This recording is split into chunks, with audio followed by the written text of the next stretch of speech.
नमस्कार विद्यार्थी मित्रांनो, अव्यय व तिचे प्रकार या व्याकरणाच्या भागात पुन्हा एकदा तुमचे स्वागत। आज आपण अव्यय व तिचे प्रकार या व्याकरणाच्या भागाचा सेशन क्रमांक 3 अभ्यासणार आहोत। यापूर्वी आपण अव्यय म्हणजे काय, अव्ययाचे किती प्रकार असतात यांचा अभ्यास केला होता। अव्ययाचे एकूण 4 प्रकार असतात आणि ते म्हणजे पहिला प्रकार क्रियाविशेषण अव्यय, दुसरा शब्दयोगी अव्यय, तिसरा उभयनामी अव्यय आणि चौथा केवल प्रयोगी अव्यय।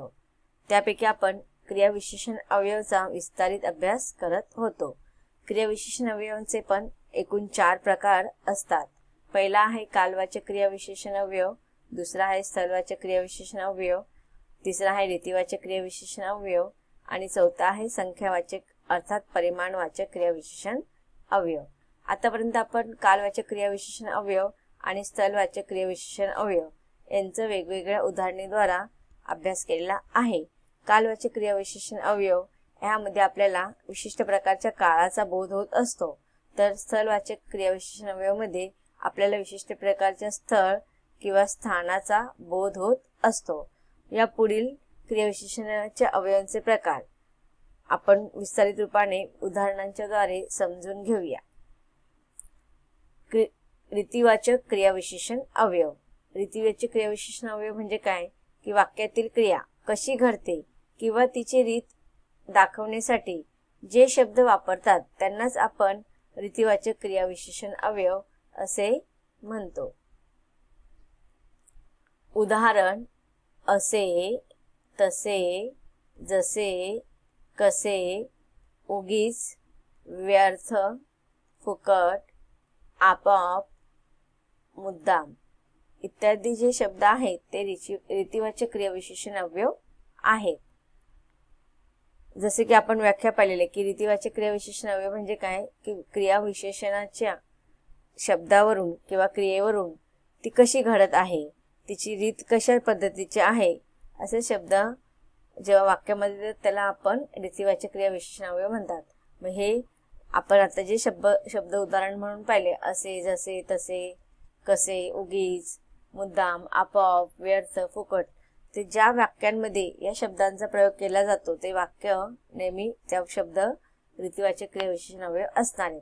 आता इथे तुम्हाला प्रश्न विचारला जाऊ शकतो, वाक्य देऊन तुम्हाला क्रियाविशेषणाचे अव्ययांचे प्रकार ओळखायला सांगितले जातात किंवा मग ते अधोरेखित करायला सांगतात। कधी कधी अधोरेखित केलेलं असतं आणि त्या अधोरेखित शब्दांना तुम्हाला ओळखायला सांगितलं जातं की क्रियाविशेषण अव्ययांचे किंवा अव्ययांचे कोणते प्रकार आहेत आणि मग क्रियाविशेषण अव्यय असेल तर त्याचे कोणते उपप्रकार आहेत ते सविस्तरमध्ये तुम्हाला लिहायचं असतं।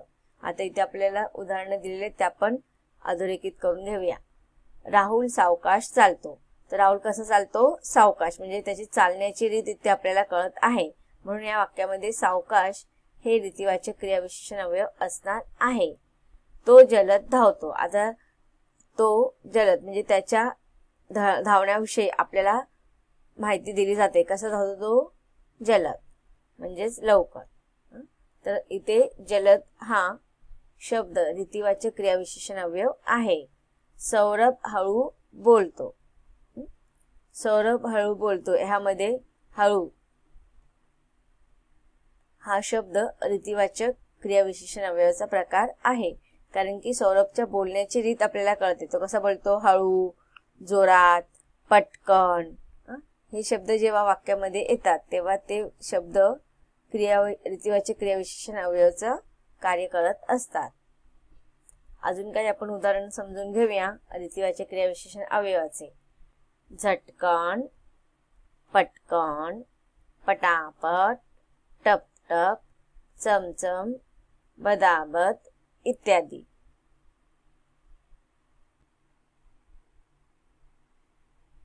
आता इथे तुम्हाला काही उदाहरणं दिलेली आहेत, त्या उदाहरणामध्ये तुम्हाला रीतिवाचक क्रियाविशेषण अव्यय ओळखायचे ते शब्द आणि त्याला अधोरेखित करायचे, तर आपण समजून घेऊया। त्याने झटकन काम आटोपले, त्याने कसे काम आटोपले, झटकन म्हणजे त्याच्या कामाची पद्धत रीत आपल्याला कळत आहे म्हणून झटकन हा शब्द रीतिवाचक क्रियाविशेषण अव्यय असणार आहे। पुढील उदाहरण आहे दीपा पटापट फुले वेचते. आता दीपाच्या क्रियाची आपल्याला पद्धत कळत आहे किंवा रीत कळते. ती कशी फुलं वेचते तर पटापट. आता इथे हळूहळू शब्द जरी असता तरी तो रीतिवाचक क्रियाविशेषण अवयव असता. दीपा हळूहळू फुले वेचते. त्याने जेवण पटकन आटोपले. त्याने जेवण कसे आटोपले तर पटकन. तर इथे पटकन हा शब्द रीतिवाचक क्रियाविशेषण अवयव आहे. अजून आपण काही उदाहरण समजून घेऊया. क्वचित, खरोखर, नक्की, खुशाल, निखालस इत्यादी. आता इथे आपण उदाहरण दिलेले आहेत. रीतिवाचक क्रियाविशेषण अवयव त्याच्यातून ओळखूया आणि त्याला अधोरेखित करूया. राम नक्की प्रथम क्रमांक पटकवणार. तर इथे कोणता शब्द आहे रीतिवाचक क्रियाविशेषण तर तो आहे नक्की. पुढील उदाहरण आहे तू खुशाल घरी जा. तर या वाक्यामध्ये कोणता शब्द रीतिवाचक क्रियाविशेषण अवयव आहे तर तो आहे खुशाल. पुढील उदाहरण आहे तुम्ही खरोखर जाणार आहात. आता इथे बघा खरोखर.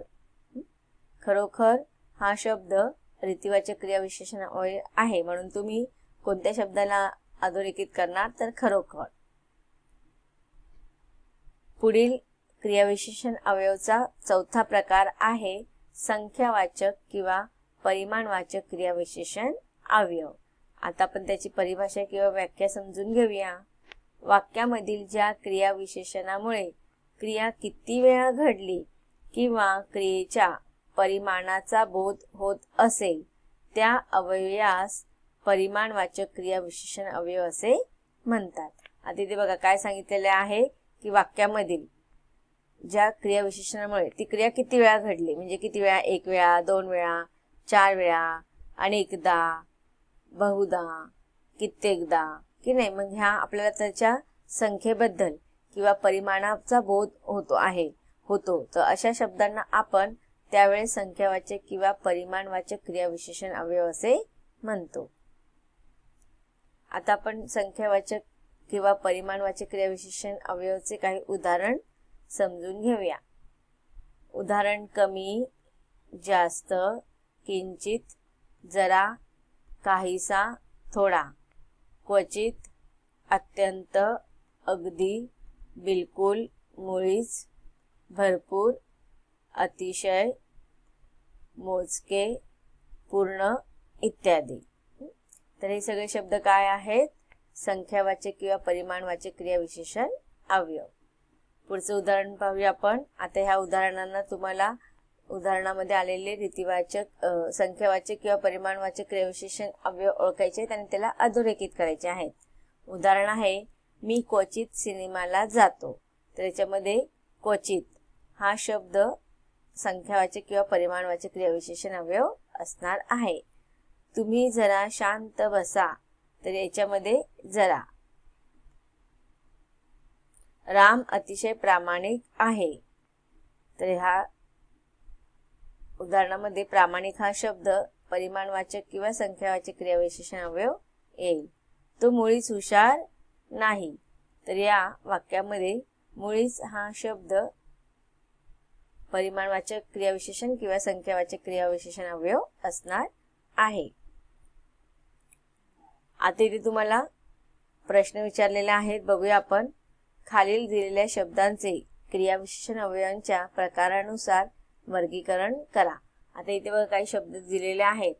तिथे, दररोज, क्षणोक्षणी, सावकाश, तिकडे, अतिशय, पूर्ण, परवा, जरा, मुळीच, कसे, वर, थोडा, सतत आणि झटकन. तर हे जे काही शब्द दिलेले आहेत ते क्रियाविशेषण अवयवांचे अवयव आहेत. त्यांचे वेगवेगळे प्रकार जे आपण अभ्यासलेले आहेत, कालवाचक, स्थलवाचक, रीतिवाचक, संख्यावाचक किंवा परिमाणवाचक क्रियाविशेषण अवयव. तर त्यांचे उदाहरण आहेत. तर आपल्याला या प्रत्येक उदाहरणाला अभ्यासायचं आहे आणि कोणत्या क्रियाविशेषण अवयवाचे त्या प्रकारामध्ये जे येत असतील त्यांच्यामध्ये ते लिहायचे आहेत. तर आपण पाहूया. कालवाचक क्रियाविशेषण अवयव कोणते कोणते येणार? दररोज, क्षणोक्षणी, परवा, सतत, झटकन. स्थलवाचक क्रियाविशेषण अवयव तिथे, तिकडे, अतिशय, वर. रीतिवाचक क्रियाविशेषण अवयव अतिशय, पूर्ण, जरा, थोडा. परिमाणवाचक किंवा संख्यावाचक क्रियाविशेषण अवयव सावकाश, मुळीच, कसे, झटकन. तर अशा प्रकारे तुम्हाला उत्तर लिहायचं आहे. पुढचा प्रश्न पाहूया. खाली दिलेला तक्ता पूर्ण करा.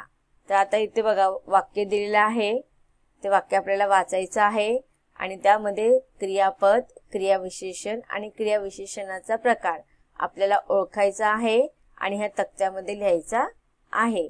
तर सुरुवातीला आपण पहिलं उदाहरण अभ्यासूया. पहिलं उदाहरण आहे काल तो मुंबईला गेला. तर इथे बघा पहिलं आपल्याला काय करायचंय, क्रियापद ओळखायचंय. तर मग क्रियापद कोणतं येणार आहे, गेला. क्रियाविशेषण शब्द कोणता येणार आहे याच्यामध्ये, काल. अगदी बरोबर. आणि क्रियाविशेषणाचा प्रकार तिथे आपल्याला काल, काळाचा बोध होत आहे म्हणून इथे कालवाचक क्रियाविशेषण अवयव येणार. दुसरा आहे तो भरभर जेवतो. तर याच्यामध्ये क्रियापद कोणता आहे, जेवतो. जेवण्याची क्रिया होत आहे. आणि क्रियाविशेषण शब्द कोणता आहे, तर भरभर. आणि क्रियाविशेषण चे वेगवेगळे जे आपण 4 प्रकार अभ्यासलेले आहे त्यापैकी हा कोणता क्रियाविशेषण अवयवाचा प्रकार आहे, तर भरभर हा शब्द रीतिवाचक क्रियाविशेषण अवयव असणार आहे. तिसरा आहे इथे शहाळी मिळतात. तर इथे वाक्यामध्ये मिळतात हा शब्द क्रियापद आहे. त्यानंतर क्रियाविशेषण अवयव आपल्याला शोधायचा आहे, तर तो येणार इथे. आणि क्रियाविशेषणाचा प्रकार कोणता आहे, तर एका विशिष्ट स्थळावरती किंवा ठिकाणावरती बसायला शहाळी मिळतात असं आपल्याला सांगितलेलं आहे. म्हणजे इथे हा स्थलवाचक क्रियाविशेषण अवयवाचा प्रकार येणार आहे. चौथा आहे मी तो धडा दोनदा वाचला. त्यात इथे बघा दोनदा. पहिला आपण क्रियापद पाहूया. क्रियापद कोणता आहे, वाचला. आणि क्रियाविशेषण कोणता आहे, तर दोनदा. एकदा, दोनदा, तीनदा, चारदा, वारंवार, अनेकदा. हे सगळे शब्द काय येणार, क्रियाविशेषण अवयवाचे शब्द येणार आहेत. तर इथे दोनदा हा क्रियाविशेषण अवयव शब्द येणार आहे, परंतु त्याचा प्रकार कोणता येणार आहे, संख्यावाचक किंवा परिमाणवाचक क्रियाविशेषण अवयव. तशा प्रकारे तुम्ही उत्तर लिहायचं आहे. तुम्हाला इथे टीचरांनी उत्तर लिहून दिलेलं आहे. काल तो मुंबईला गेला. याच्यामध्ये गेला हे क्रियापद येणार आहे. काल हे क्रियाविशेषण अवयव शब्द आहे आणि कालवाचक हा क्रियाविशेषण अवयवाचा प्रकार आहे. तिसऱ्या उदाहरणामध्ये जेवतो हे क्रियापद आहे. क्रियाविशेषण अवयव हा भरभर हा शब्द आहे. आणि क्रियाविशेषण अवयवाचा प्रकार कोणता आहे, तो रीतिवाचक क्रियाविशेषण अवयव. तिसरा आहे इथे शाळी मिळतात. तर याच्यामध्ये क्रियापद कोणता आहे, मिळतात.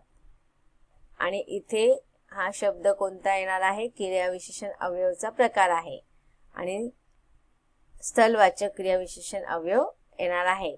मी तो धडा दोनदा वाचला. तर वाचला हे क्रिया येणार आहे. तुम्ही इथे लिहायचं आहे. कितीदा वाचला, तर दोनदा.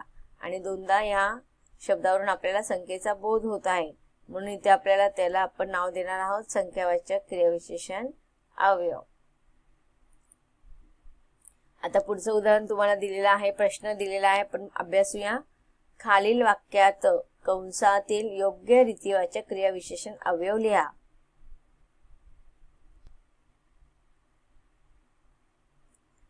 पुढचा प्रश्न आहे खालील वाक्यात कंसातील योग्य रीतिवाचक क्रियाविशेषण अवयव लिहा. तर इथे आपल्याला रीतिवाचक क्रियाविशेषण अवयव वाक्यामध्ये रिकाम्या जागा ह्या ठिकाणी आपल्याला लिहायचं आहे.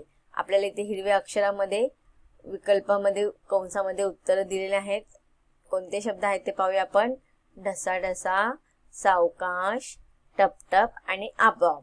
तर वाक्यामध्ये आपल्याला रीतिवाचक क्रियाविशेषण अवयव शोधून लिहायचा आहे. योग्य असा रीतिवाचक क्रियाविशेषण अवयव लिहायचा आहे. पहिलं उदाहरण आहे माझ्या डोळ्यातून टिंब टिंब आसवे गळू लागले. तर त्याचे उत्तर काय येणार आहे, ढसाढसा आसवे असतात का, नाही. सावकाश आसवे असतात का, नाही. टपटप हो. आपोआप हो, नाही.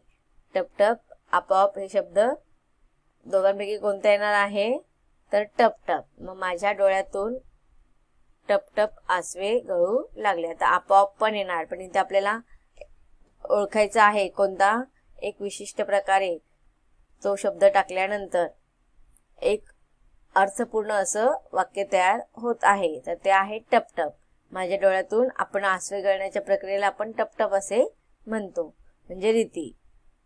मी आईच्या गळ्यात पडून ढसाढसा रडलो. इथे तुम्हाला उत्तर दिलेलं आहे बघा. माझ्या डोळ्यातून टप टप आसवे गळू लागले आणि मी आईच्या गळ्यात पडून ढसाढसा रडलो.